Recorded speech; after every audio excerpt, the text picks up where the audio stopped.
Welcome to another production of Source Selection Soundbites. These productions foster learning, insight, and the ability to perform. Today's topic is effective pre-solicitation communication with industry. Today we will discuss a review of relevant regulations, the Pre-solicitation Communications Framework, and the standards of fair communication and prohibitions. In the overview lesson, we covered the final pre-solicitation communication rule that resulted in the current FAR language was published in December of 2022.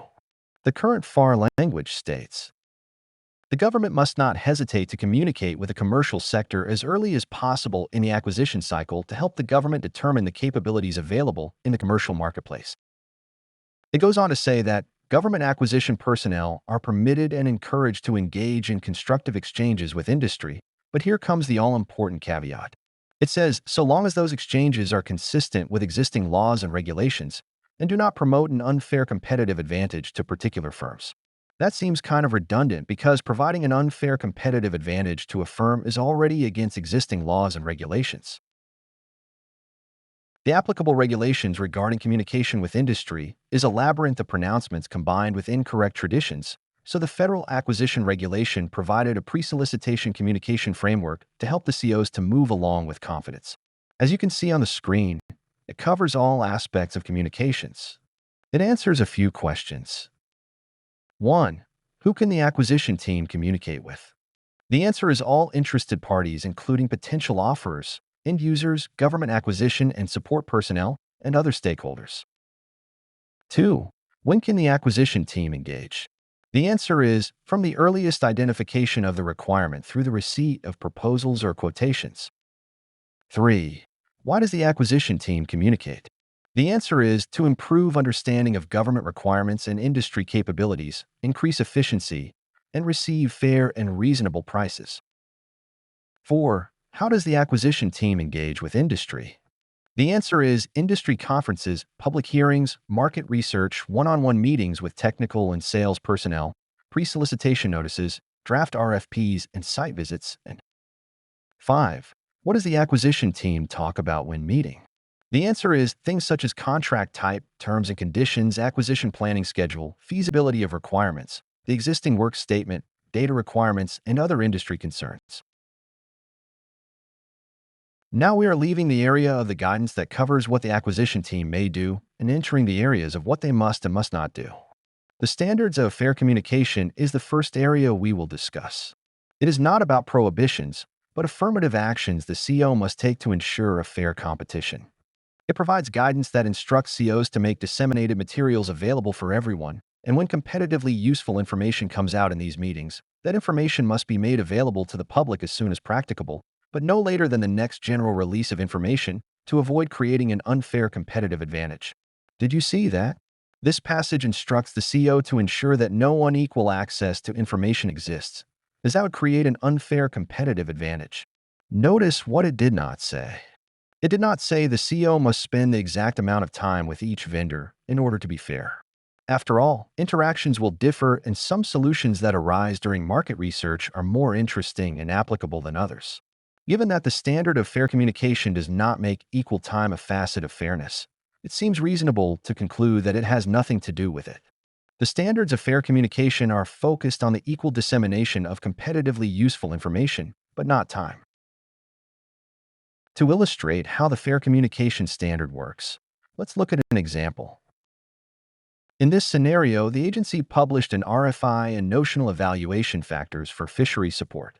A contractor was in the building, as they frequently are, to attend a meeting about another opportunity. When the contractor finished his meeting, he ran into the CO and the core in the hallway and decided to ask a question about fishery support. The vendor asked if it was okay to submit all subcontractor past performance in response to the RFQ. Before the CO could say anything, the core said, "We would like to see at least one relevant reference from the prime in order to have a high level of confidence in the team's ability to perform." The contractor thanked the CO and the core for their time and left. The CO should record the meeting as a one-on-one meeting. There is nothing that says they have to be scheduled to be authorized. The CO should then ensure the answer to that question is published to industry in some way, because the competitively useful information released to the one vendor must be released to all. Just to reiterate, it's all good. It was a totally legal exchange with compliant actions afterwards. One-on-one meetings are a valid type of exchange, and the competitively useful information was disseminated as required. Now we will address prohibitions.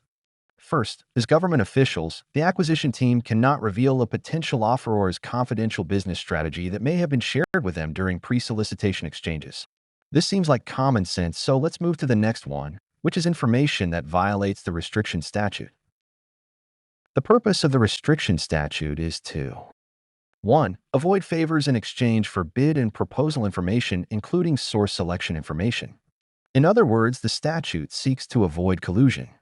It becomes collusion when either of the parties knowingly releases or receives prohibited information. 2.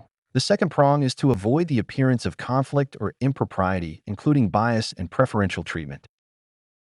The next prohibition is that the acquisition team must not reveal information that is exempt from disclosure under the Freedom of Information Act. This prohibition includes information such as trade secrets, non-agency records, pricing information, and areas of the proposal that are marked as exempt from release when a vendor's proposal is submitted.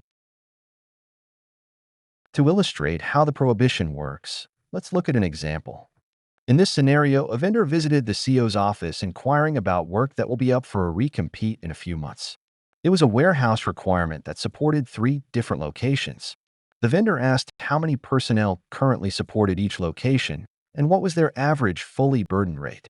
The CEO provided the number of personnel working in each location, but did not provide the pricing information because the CEO considered it to be a trade secret not releasable under FOIA.